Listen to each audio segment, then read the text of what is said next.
Mill-ġdid insellmilkom illum f'ħamis ix-xirka mill-Katedral ta' San Pawl l-Imdina nilqakom għal quddiesa tal-Ikla tal-Mulej mmexxija mill-Arċisqof Charles Scicluna. F'dan il-jum il-Knisja tfakkar iż-żewġ sagramenti, it-twaqqif tal-Ewkaristija meta Ġesu nnifsu bidel il-ħobs u l-inbit fil-ġisem u d-demm imqaddes tiegħu u s-sagrament tal-Ordni Sagri, is-simbolizzat fil-ħasil tar-riġlejn li minħabba l-pandemija din is-sena mhux se jsir. Matul din il-quddiesa nitolbu flimkien biex nersqu viċin aktar lejn l-imħabba u dubatija tal-Mulej filwaqt li niftakru fil-persuni kollha li qed ibatu.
L-isem tal-Missieru tal-Iben u tal-Ispiritu Santu. Amen.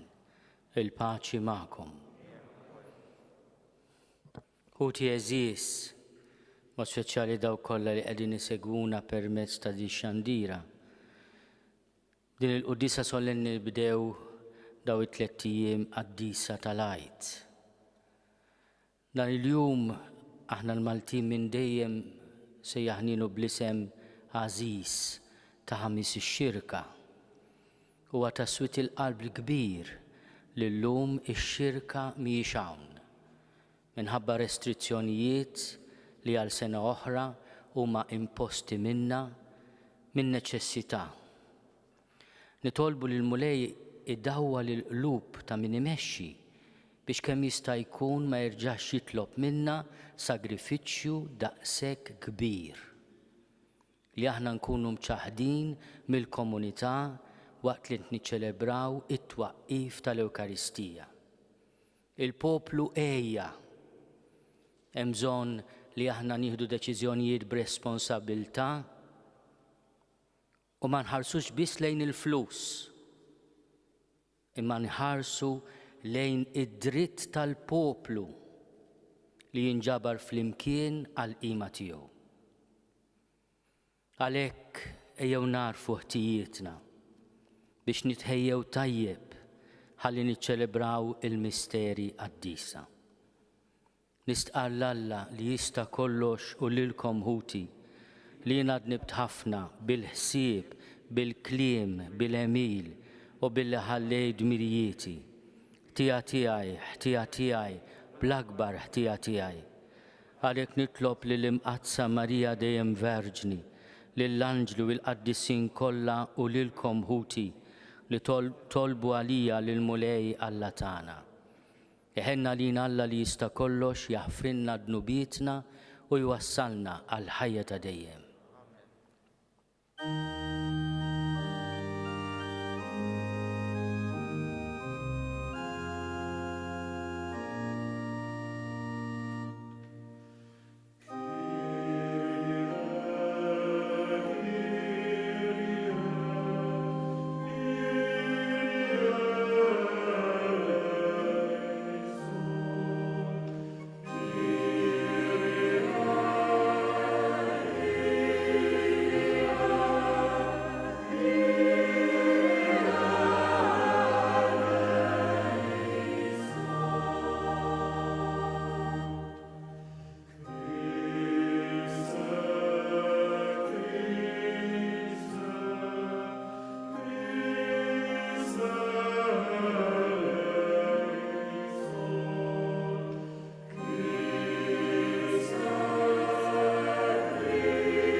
Laudamus te, benedicimus te, adoramus te, glorificamus te, gratias agibus tibi propter maniam, gloriam tuam, Domine Deus rex celestis,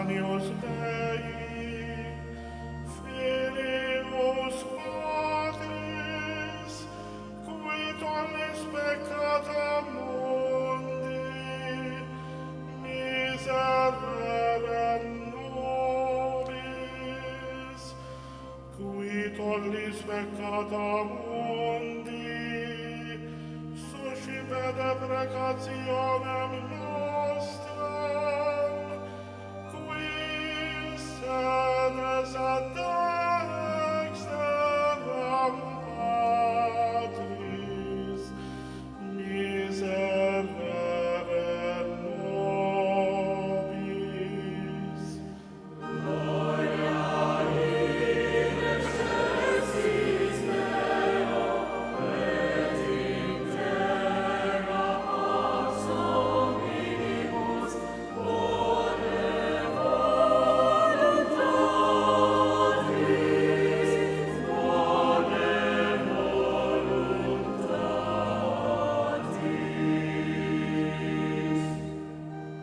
Quoniam tu solus sanctus, tu solus Dominus, tu solus altissimus, Iesu Christe,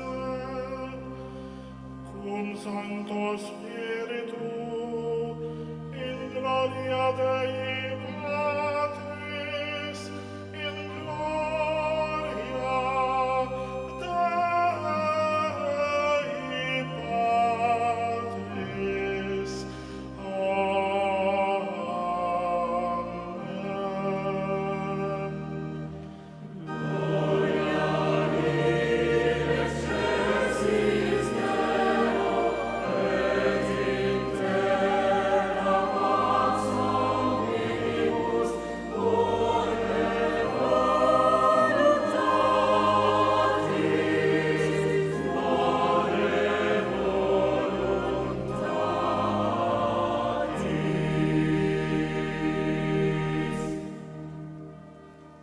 Nitolbu.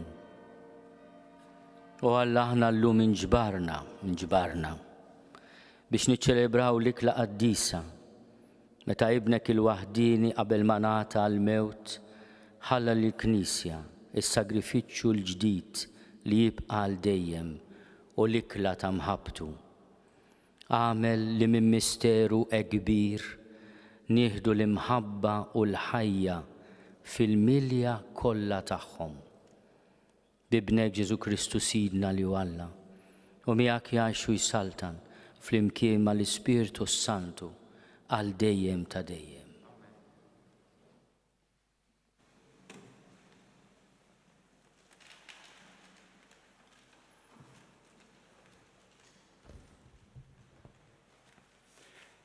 Qari mill-ktieb tal-Eżodu.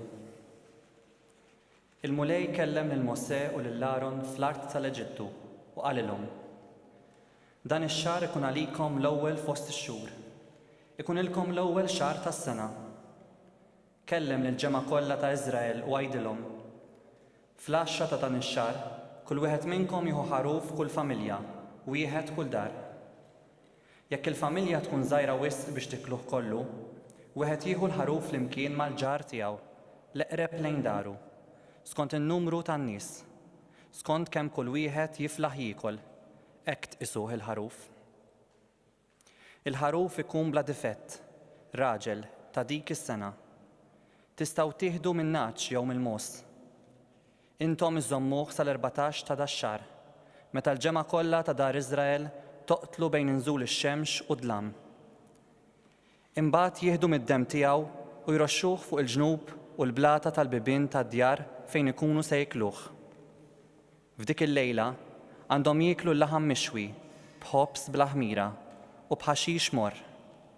U tikluh hekk, għaddejkom imħażma bil-qorq f'riġlejkom u l-ħatar f'idejkom u tikluh bl-għaġla. Dini il-modija tal-mulej. Għax dak il-lejl jiena ngħaddi mill-art tal-Eġittu u nidrob lil kull min hu l-ewwel fost l-imweldin fl-art tal-Eġittu, bnedmin u bejjem, u nagħmel ħaq mill-allat kollha tal-Eġittu. Jien Jaħwe. Id-demm ikun bħala sinjal tagħkom fuq id-djar fejn tkunu, u jiena x'in nara d-demm nibqa' għaddej, u ebda marda ma tiġi teqritkom meta jien nidrob l-art tal-Eġittu. Dak il-jum ikun għalikom jum ta' tifkira, u intom tħarsuh bħala festa tal-mulej. Iżommu din l-osservanza bħala liġi għaż-żminijiet kollha li ġejjin. Il-kelma tal-mulej.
It-tieni qari.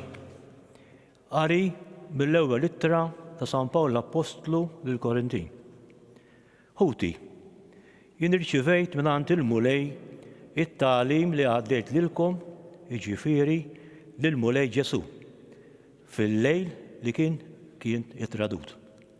Ħal ħobs, u wara li ratti l-ħajr, qasmu u qal: dan hu ġismi li jingħata għalikom, għamlu dan b'tifkira tiegħi. Hekk ukoll għamel bil-karċi, wara li kiel qal: dan il-karċi hu l-patt il-ġdid ta' demmi. Għamlu dan kull meta tixorbu, b'tifkira tiegħi. Mela kull meta tieklu dan il-ħobs u tixorbu dan il-karċi, intom ixxandru il-mewt tal-mulej sama jiġi. Il-kelma tal-mulej. Duħaj illah.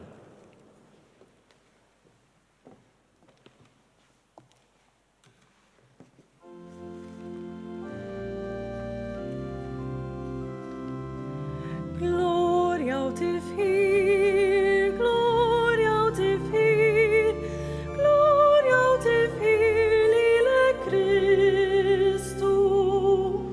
Gloria u tifħir, gloria u tifħir,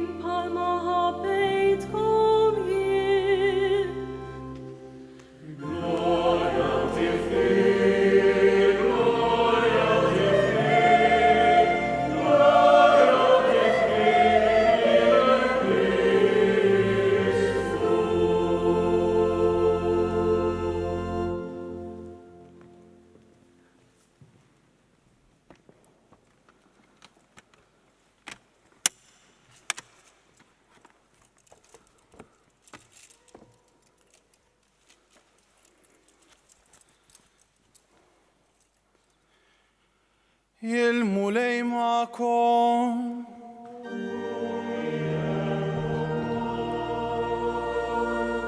Qari mill-Evanġelju skont San Ġwan.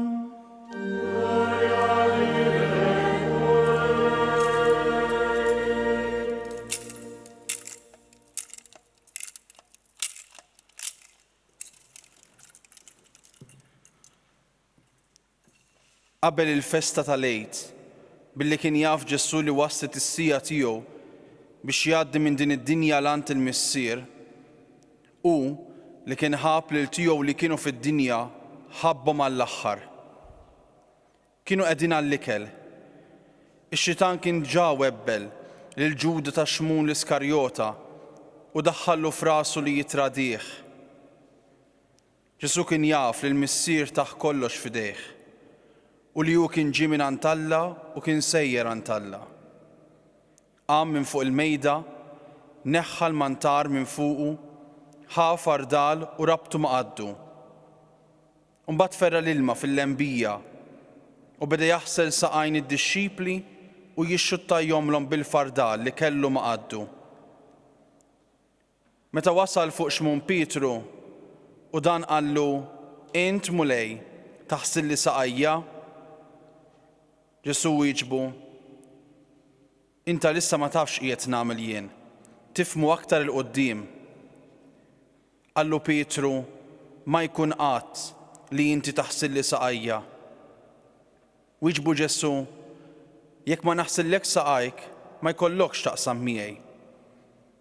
Qallu Xmun Pietru, mulej, mhux saqajja biss, imma jdejja u rasi wkoll. Qallu Ġesu, minnu maħsul m'għandux għalfejn jinħassel kollu ħlief saqajh, għax hu kollu kemmu nadif, u intom indaf, imma mhux il-koll. Għax hu kien jaf min kien sejjer jitradih, għalhekk qal m'intomx il-koll indaf. Wara li ħassilhom saqajhom libes il-mantar u reġaqat fuq il-mejda u qalilhom, tafu x'għamiltilkom? Intom issejħuli li mgħallem u l-mulej u tgħidu sewwa għax hekk jien. Mela jekk jien li jien il-mulej u li mgħallem ħsiltilkom saqajkom, hekk intom għandkom taħslu saqajn xulxin. Għax jien tajtkom eżempju biex kif għamilt jien magħkom, hekk tagħmlu intom ukoll. Il-kelma tal-mulej.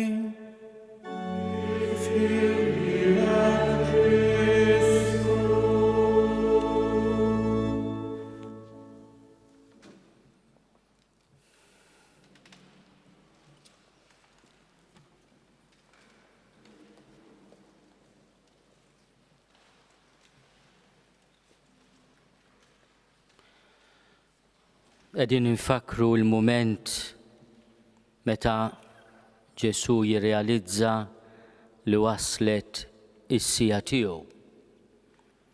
Is-sija biex jgħaddi minn din id-dinja għalant il-missier. Dan hija il-mogħdija l-għid li aħna qegħdin niċċelebraw. Is-sija tal-mulej li fiha jgħaddi minn din id-dinja għalant il-missier. U San Ġwan stess f'dan il-kapitlu 13 li għadna kemm qrajna, ifhemna li din il-mogħdija, dan il-passaġġ, din il-pasħa, dan l-għid minn din id-dinja għalant il-missier kienet pellegrinaġġ, proċess ta' mħabba. U li kien ħabb lil tiegħu li kienu fid-dinja ħabbhom għall-aħħar. Ħabbhom għall-aħħar jiġifieri ħabbhom b'dak kollu li kellu, b'dak kollu li kien. Ma setax iħobbna iżjed. Imma ħabbna wkoll sal-aħħar qatra ta' demmu. Il-kuntest ta' din is-sija hija kuntest ta' dawl li jiġi mill-qalb ta' Ġesu li tħobb, imma wkoll ta' dlam, ta' tradiment, ta' ċaħda, ta' rifjut. Kienu qegħdin għall-ikla, Ix-xitan kien ġa webbel lil Ġuda ta' Xmun l-Iskarjota u daħħallu f'rasu li jitradih. Aħna nafu l-prezz. Il-prezz li taw il-lut lil Ġuda 30 biċċa tal-fidda. Kemm il-darba aħna għal flus bena il-prinċipji tagħna, il-fedeltà tagħna lejn Ġesu. U f'dan il-kuntest l-Għid jiġi wkoll din is-sena. Il-komunità tagħna għal darb'oħra hija mċaħda milli tiltaqa' biex tiċċelebra fiżikament fil-knejjes tagħna il-mogħdija tal-mulej minn din id-dinja lant il-missier. Imma fid-djar tagħkom qisu li tkomplu tħeġġu il-fjamma tal-fidi. Tħallu li l-ebda restrizzjonijiet huma kemm huma neċessarji. Imewtu il-fidi fil-familji tagħna. Dan huwa l-kuntest partikolari li aħna illum nibdew daw it-3 ijiem qaddisa tal-Għid. Waqt li nirringrazzjaw lil kull min qiegħed jagħti daqqatit biex il-liturġija tal-isqof tixxandar u tasal fid-djar tal-Kattoliċi Maltin u Għawċin, aħna ma nistgħux ma ngħidux li għajjejna nagħmlu l-isforzi kollha u ħaddieħor ma jimpurtax.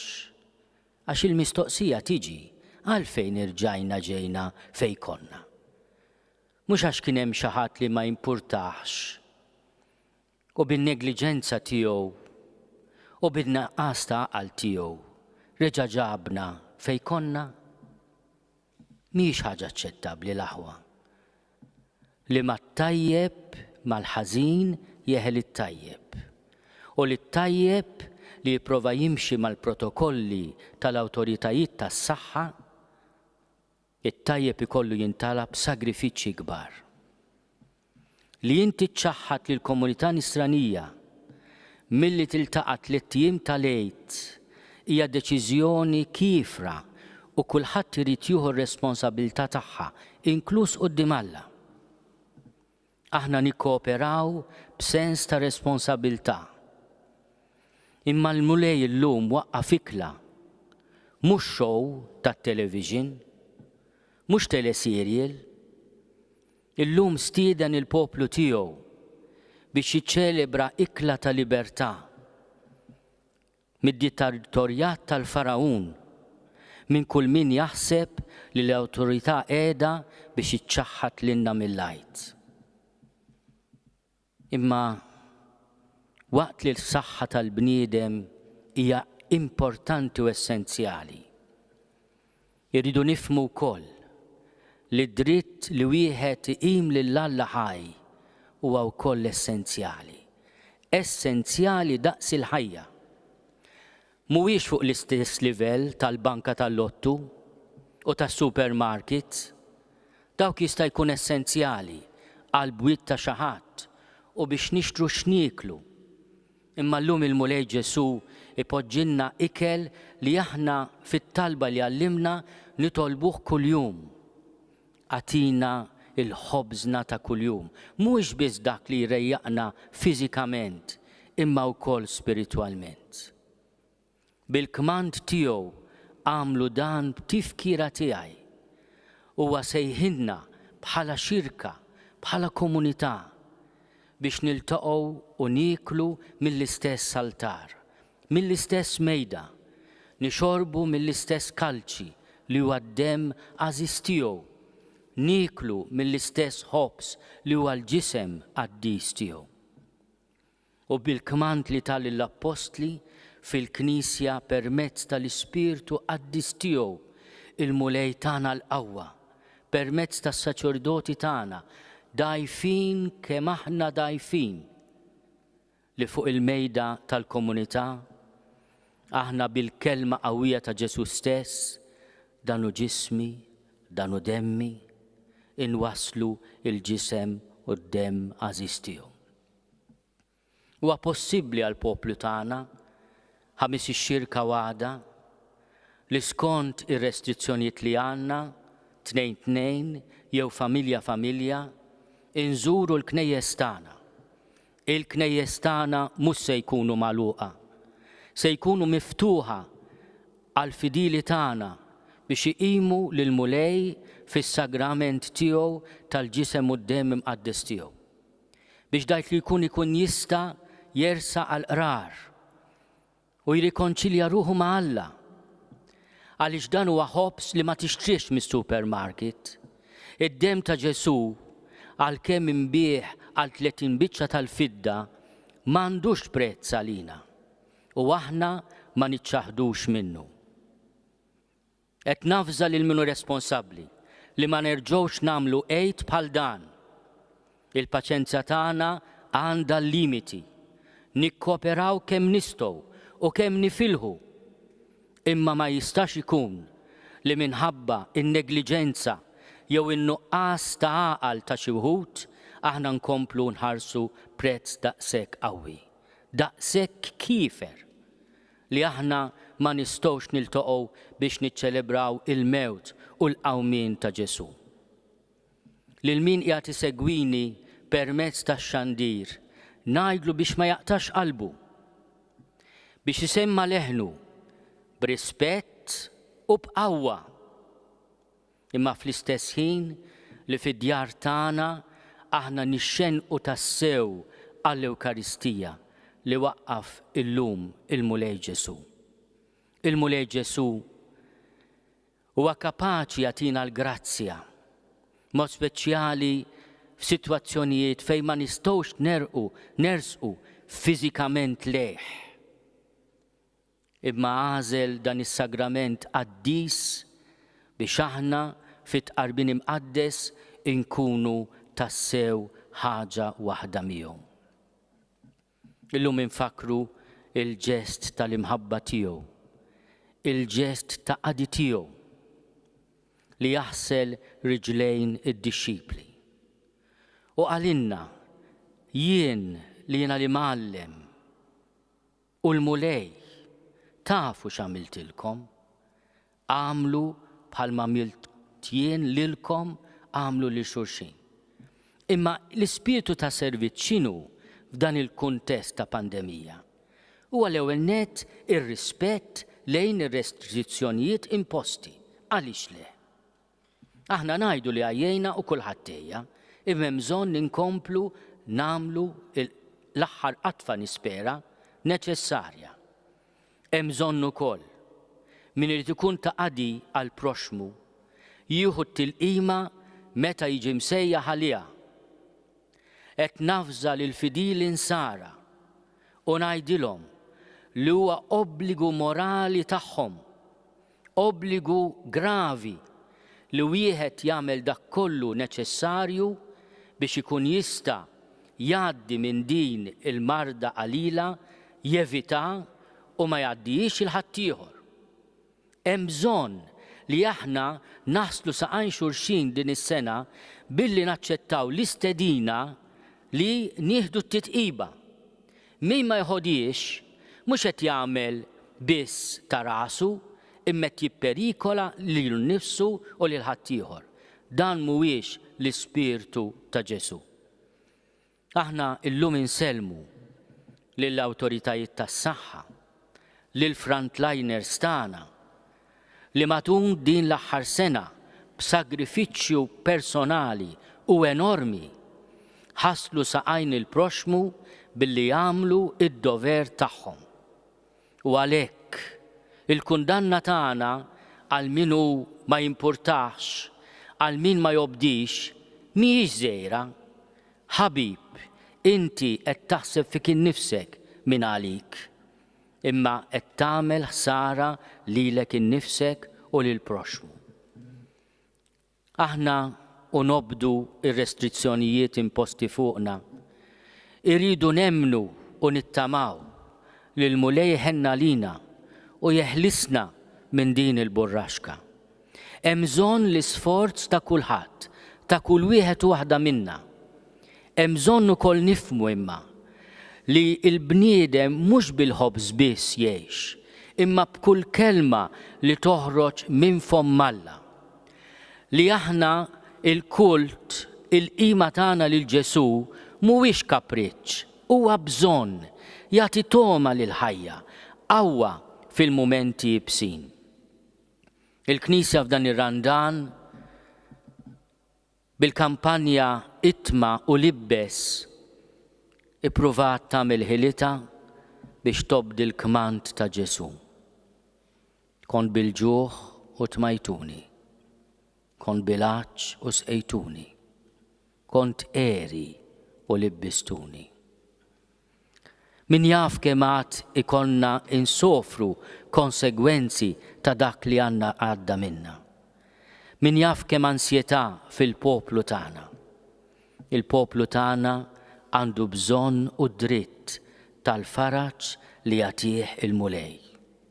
U llum f'dan il-jum imqaddes li fih il-mulej tagħna l-kmandament tal-imħabba waqqaf is-saċerdozju Kattoliku u tagħna l-aqwa teżor lilu nnifsu fis-sagrament tal-Ewkaristija.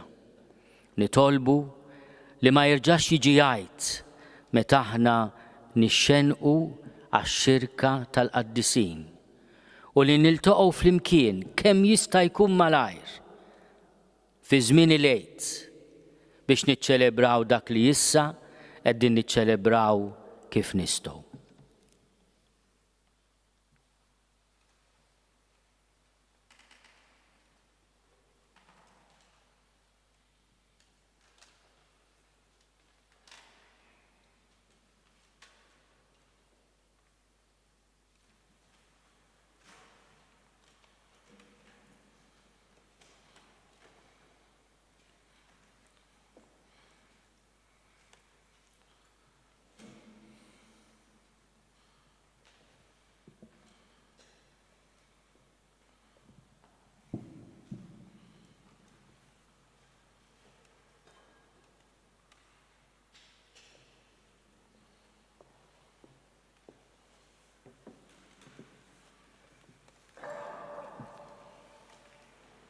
Ħuti eżis, illum qegħdin nagħtu bidu għaċ-ċelebrazzjoni tal-Għid tal-Iben il-Waħdini ta' Alla, li hu l-Għid tagħna u slim tas-sewa lina. Jew nresqu qudiemu l-bżonnijiet tal-Knisja u tal-bnedmin kollha. Għall-mexxejja tal-Knisja. Nitolbu għall-Papa, għall-isfijiet, is-saċerdoti u djakni kollha biex jifhmu dejjem iżjed li huma msejħa biex jaqdu lil Kristu fil-bnedmin u jwassluhom għand il-Missier.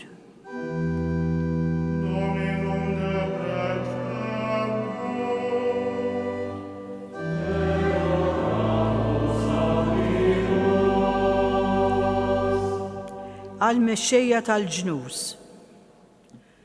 Nitolbu għal dawk li għandhom avdat f'idejhom it-tmexxija tal-popli biex qatt ma jużaw is-seta tagħhom babbuż imma l-iżvilupp tad-dinjità tal-bniedem bl-imħabba u l-ġustizzja.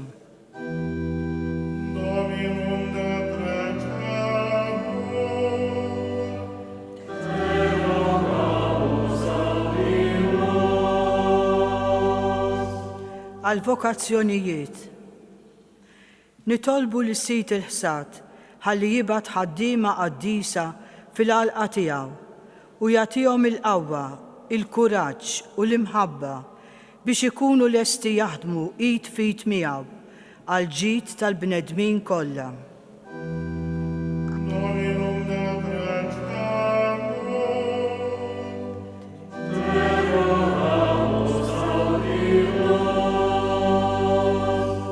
Għal-familji. Nitolbu għal-familji kollha biex fihom dejjem isaltan l-imħabba u s-slim u biex fejn hemm id-diffikultajiet jirbħu l-istima, ir-rispett u l-ħeġġa l-għaqda. Dominum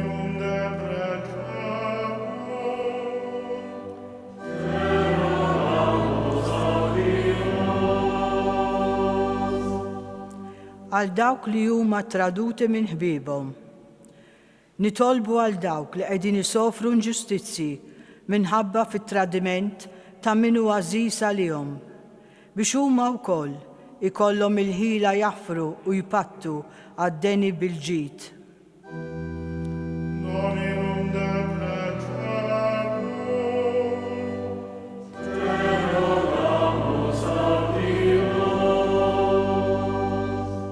Għalina l-koll. Nitolbu għalina u għad-dinja kollha f'dan iż-żmien ta' sara biex dan il-misteru tal-għajt li qegħdin niċċelebraw din is-sena jkun iżjed minn qabel sinjal ta' tama, ta' fejqan u ta' solidarjetà.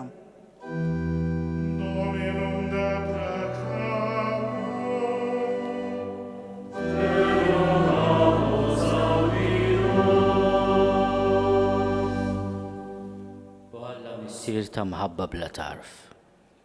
Intu rejtna kemm tħobna bil-ħajja, il-mewt u l-qawmin mill-mewt ta' ibnek.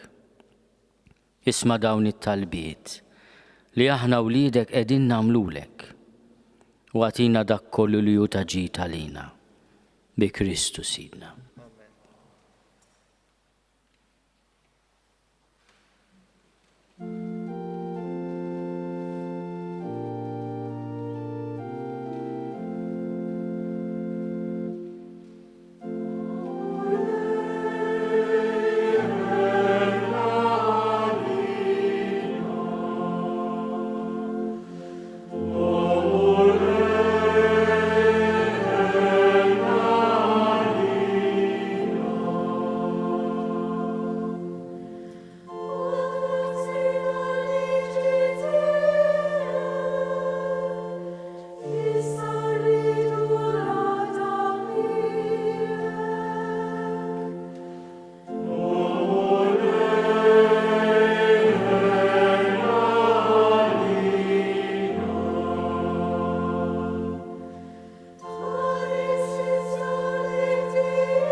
Tolbu ħuti biex is-sagrifiċċju tiegħi u tagħkom ikun joġob lill-Alla l-Missier li jista' kollox.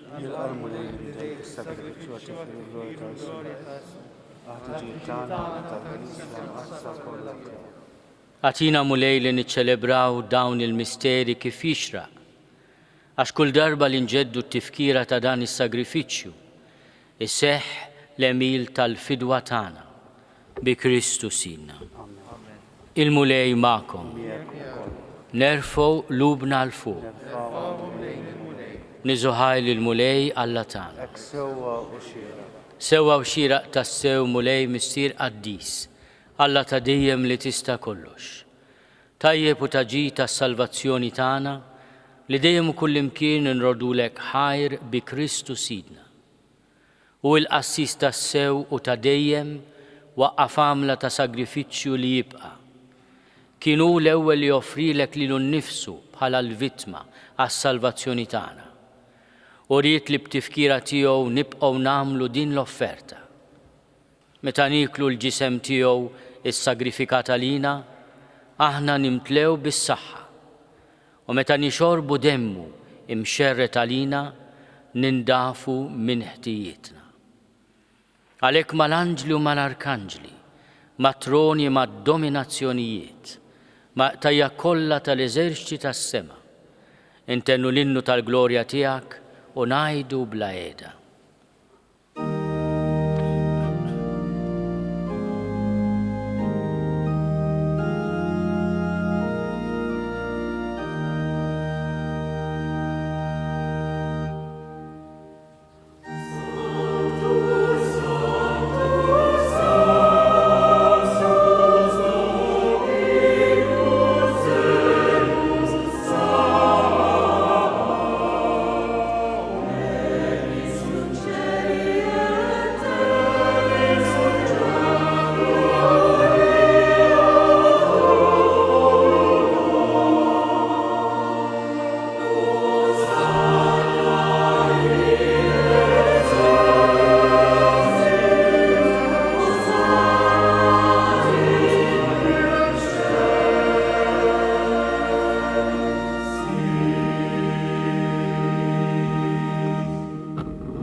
Missier ħanimi ċokontana nitolbuk bibnek Ġesu Kristu Sidna, ilqa u birek dawn l-offerti safja u qaddisa li ġibna għas-sagrifiċċju.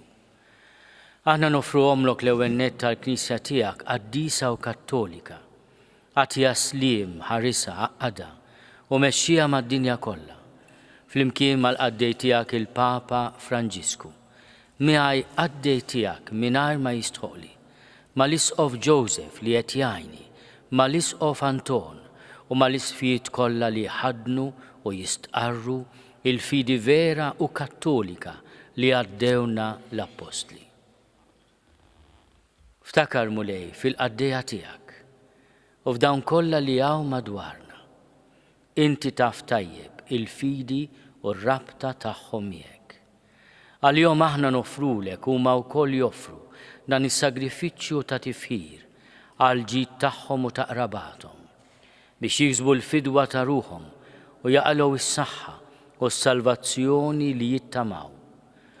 Huma u jresqu t-talb u x-xewqat tagħhom quddiemek, Alla ta' dejjem, ħaj u veru. imseħbin mal-Knisja kollha, xirka waħda ta' mħabba, waqt li niċċelebraw il-jum qaddis li fih ibnek il-waħdini, miegħek minn dejjem ta' dejjem fil-glorja, der fostna b'ġisem veru bħal tagħna, inġeddu bil-qima t-tifkira tal-glorjuża dejjem Verġni Marija, Om l-istess Alla u Sidna Ġesu Kristu, tal-arus tagħha San Ġusepp u tal-Apostli u l-Martri tiegħek, Pietru, Pawlu, Andrija, Ġagbu, Ġwanni, Tumas, Ġagbu, Filippu, Bartilmew, Mattew, Xmun u Taddew, Linu, Kletu, Klement, Sistu, Kornelju, Ċiprianu, Lawrenz, Krizogonu, Ġwanni u Pawlu, Kozma u Damjan, u tal-qaddisin tiegħek kollha, għal-merti u t-talb tagħhom, għajna f'kollox u ħarisna.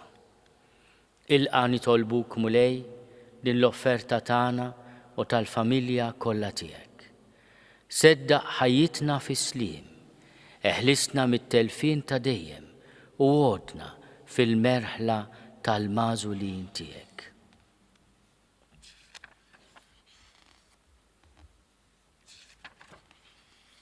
Birek u Alla nitolbuk din l-offerta.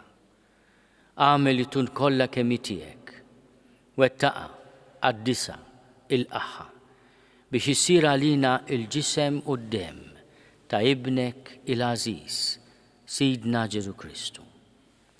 Li għawli l-lejl qabel ma bata għas-salvazzjoni tagħna u ta' kulħadd jiġifieri f'dan il-jum ħal ħobs li dejn qaddisa u mbirka tiegħu.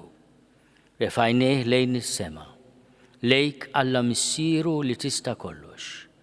Radlek il-ħajr, birek, qasam, tali d-dixxipli tiegħu u qal: Ħudu u kulu l-koll minn dan, għax dan huwa ġismi li jingħata għalikom.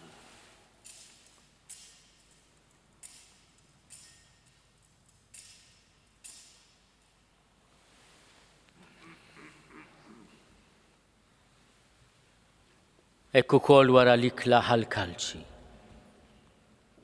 Flidejn qaddisa u mbirka tiegħu, reġarat il-ħajr, birek, tali d-dixxipli tiegħu u qal: Ħudu u ixorbu minnu l-koll, għax dan huwa l-kalċi ta' demmi tal-patt il-ġdid li jibqa' għal dejjem.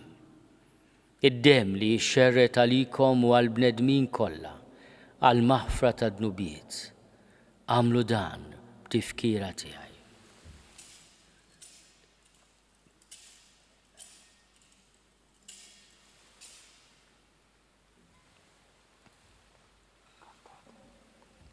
Dan hu l-misteru tal-fidi.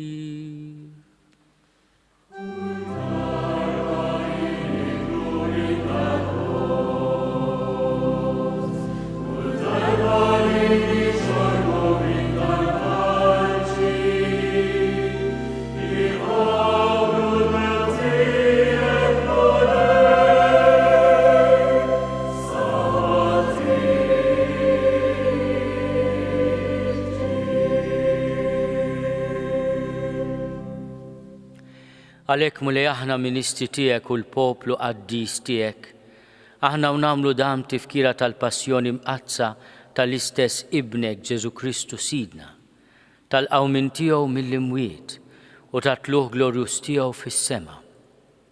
Nofru lis-seb tiegħek bla tarf, mill-ġid li inti stess tajtna, vittma safja, qaddisa bla teba, il-ħobs qaddis tal-ħajja ta' dejjem u l-kalċi tas-salvazzjoni bla tmiem.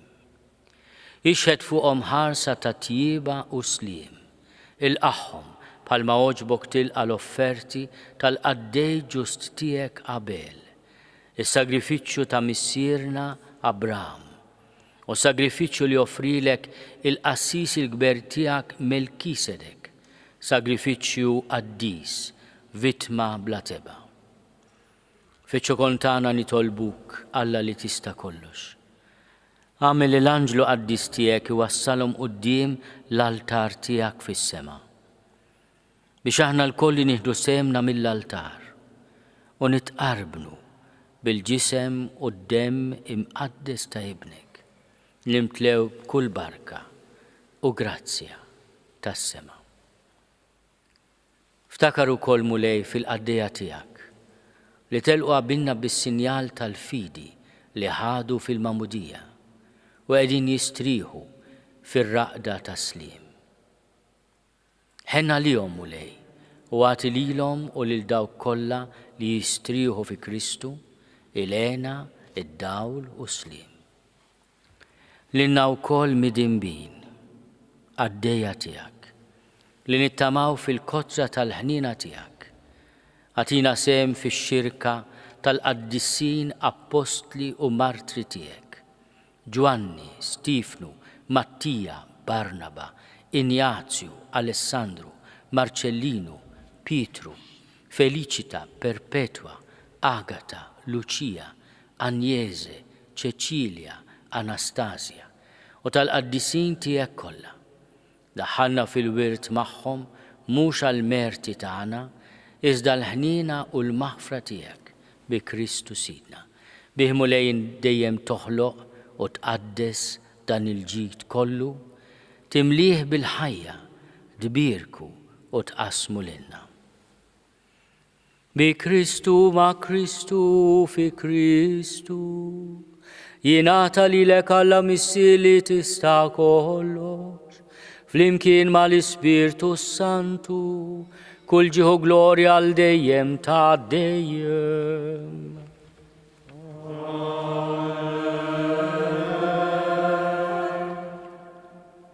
Ejjew nitolbu kif għallimna u ridna nagħmlu l-iben ta' Alla għas-salvazzjoni tagħna. Missierna li inti fis-smowiet jitqaddes ismek, tiġi saltnatek, ikun li trid int kif is-sema hekk fl-art. Ħobżna ta' kuljum għatina llum, aħfrilna dnubietna bħalma naħfru lil minu ħati għalina. La ddaħħalniex fit-tiġrib iżda eħlisna mid-deni. Eħlisna nitolbuk mulej minn kull deni. Għatina fit-tjieba l-ħnina tiegħek il-paċi fi żmienna biex inkunu ħielsa dejjem midnub u mħarsa minn kull inkwiet. Aħna u nistennew u nittamaw ilejna u l-miġja tas-Salvatur tagħna Ġesu Kristu.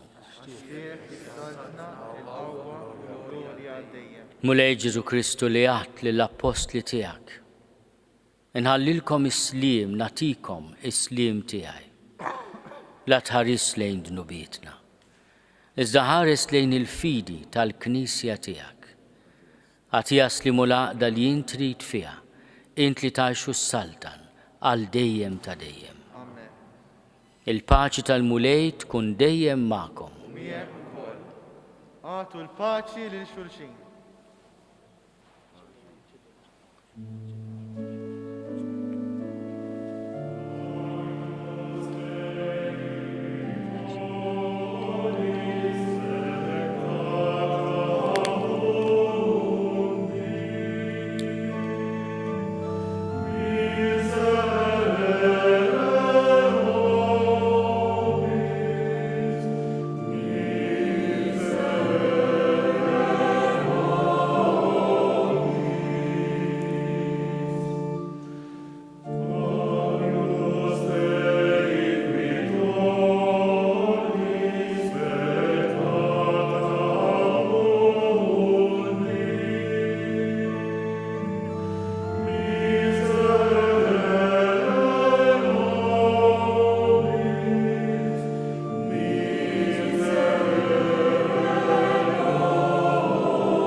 Danu l-ħaruf ta' Alla, danu li neħid nubiet ta' dinja, ħen jindawk li huma mistiedna għall-ikla tal-ħaruf. Mulej ma jistoqlix li tidħol taħt is-saqaf tiegħi, iżda biss kelma waħda u ruħi tkun infejqa.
nitolbu.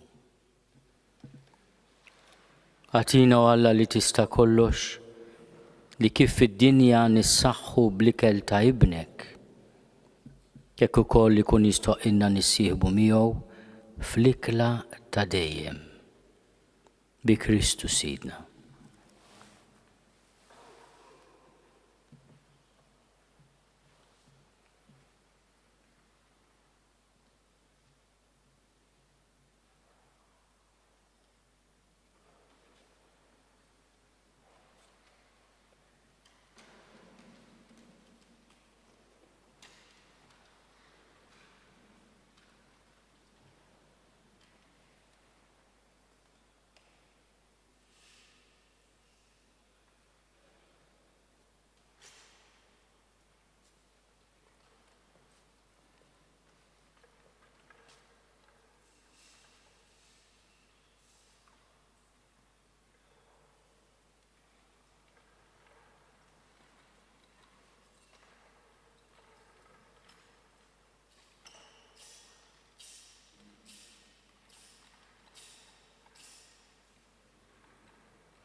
Qabel intemmu din ix-xandira tal-lejla nfakkarkom li għada filgħodu il-ġimgħa l-kbira l-Arċisqof se jmexxi l-uffiċċju tal-qari u t-tifħir ta' sbieħ il-jum mill-Kappella tal-Madonna ta' Manresa fil-Kurja tal-Arċisqof il-Furjana.